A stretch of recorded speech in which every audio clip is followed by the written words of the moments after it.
Hello बच्चों, welcome back to another super interesting session.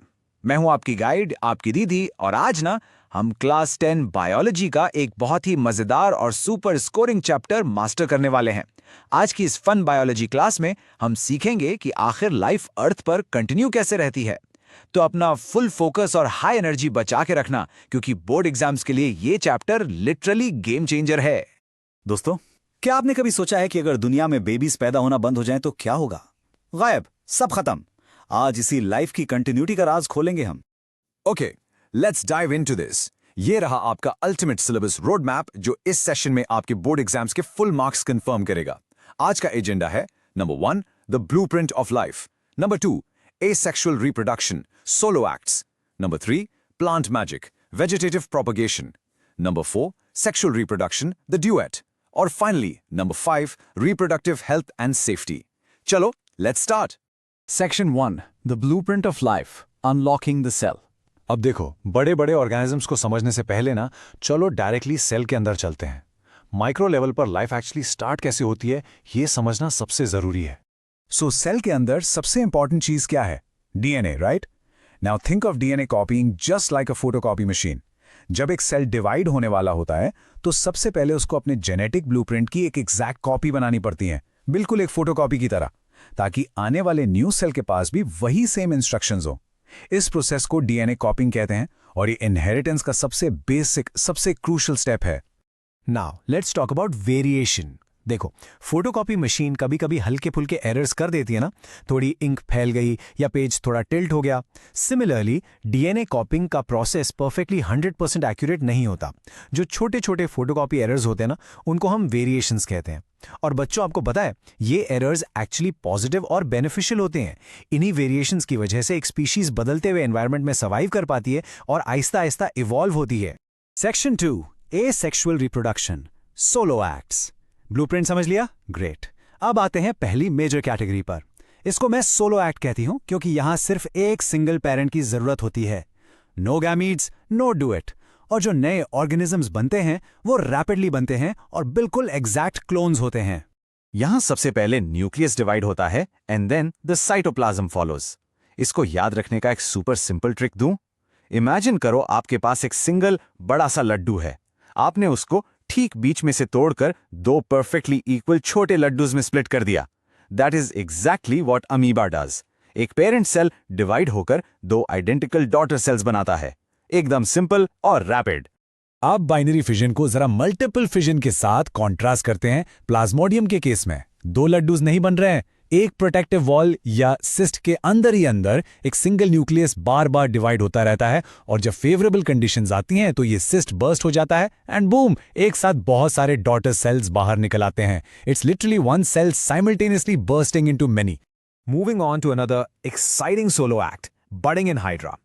Visualise a literal parent child physical link. Hydra की body पर एक छोटा सा बल्ज या बड निकलना शुरू होता है। ये बड पेरेंट के साथ अटैच रहकर ही बड़ा होता है, अपने छोटे छोटे टेंटिकल्स डेवलप करता है, और जब फुली मैच्योर हो जाता है ना, तो पेरेंट से डिटैच होकर एक अपना इंडिपेंडेंट नया इंडिविजुअल बन जाता है ना? Amazing. Section 3, plant magic, vegetative propagation. चलो अब सिंगल सेल्ड ऑर्गेनिजम्स की दुनिया से बाहर निकलते हैं और अपने आंगन में चलते हैं। ये मेथड सच में किसी गार्डनिंग मैजिक की तरह फील होता है। So the crucial point here is कि फार्मर्स और गार्डनर्स कई प्लांट्स को बिना सीड्स के ही ग्रो कर लेते हैं। सोचो, बिना सीड्स के कैसे? उनके वेजिटेटिव पार्ट्स यूज करके। फॉर एग्जाम्पल, स्वीट पोटैटो अपने रूट्स से नया प्लांट बना लेता है। आलू और अदरक यानी पोटैटो और जिंजर अपनी स्टेम से ग्रो करते हैं। अगर आप रोज की एक कटिंग मिट्टी में लगा दो तो नया रोज प्लांट उगाएगा।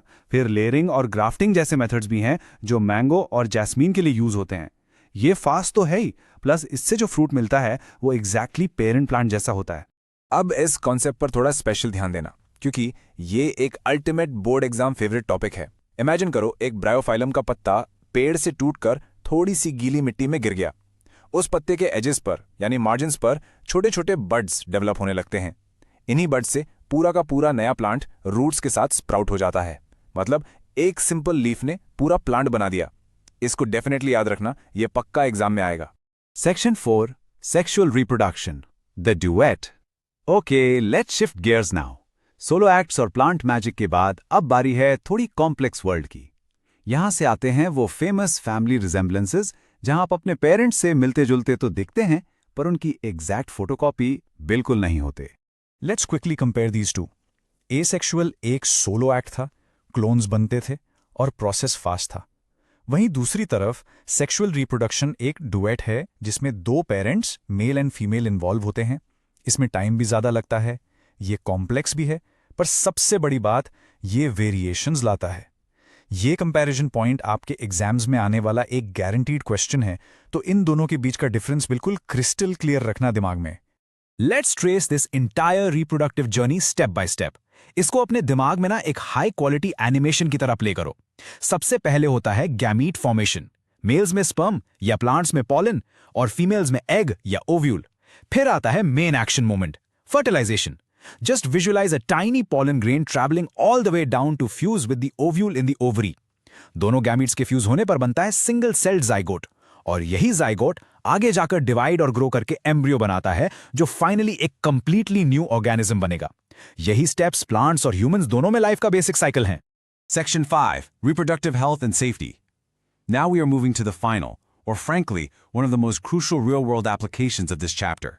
ये नॉलेज सिर्फ एग्जाम क्लियर करने के लिए नहीं है, बल्कि ह्यूमन रिप्रोडक्टिव हेल्थ और फैमिली प्लानिंग समझने के लिए बहुत जरूरी है।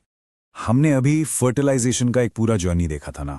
इन सेफ्टी मेथड्स का बेसिक गोल उस जर्नी को ब्लॉक करना होता है ताकि अनवांटेड प्रेगनेंसीज प्रिवेंट हो सके। बैरियर मेथड्स जैसे कॉन्डम्स फिजिकली स्पर्म और एग को मिलने से रोकते हैं, और इसका एक सबसे बड़ा एडवांटेज ये है कि ये सेक्सुअली ट्रांसमिटेड डिजीजेज यानी STDs से भी प्रोटेक्शन देते हैं। फिर आते हैं केमिकल मेथड्स जैसे ओरल पिल्स जो फीमेल के हार्मोन्स को बैलेंस करके एग रिलीज होने से ही रोकती हैं। IUCD जैसे कॉपर टी यूट्रस में प्लेस की जाती है इम्प्लांटेशन रोकने के लिए। और लास्ट में आते हैं सर्जिकल मेथड्स जैसे वैसेक्टमी और ट्यूबेक्टमी जो एक लॉन्ग टर्म या परमानेंट ब्लॉक क्रिएट करते हैं। ये सभी मेथड्स सेफ फैमिली प्लानिंग में बहुत हेल्प करते हैं। सो बच्चों, यही इस पूरे चैप्टर का कोर थीम है। रिप्रोडक्शन सिर्फ पॉपुलेशन बढ़ाने का मैकेनिज्म नहीं है, ये लाइफ की कंटिन्यूटी और स्पीशीज की स्टेबिलिटी के लिए जरूरी है। और हाँ, जाने से पहले एक माइंड ब्लोइंग फैक्ट सुनिए।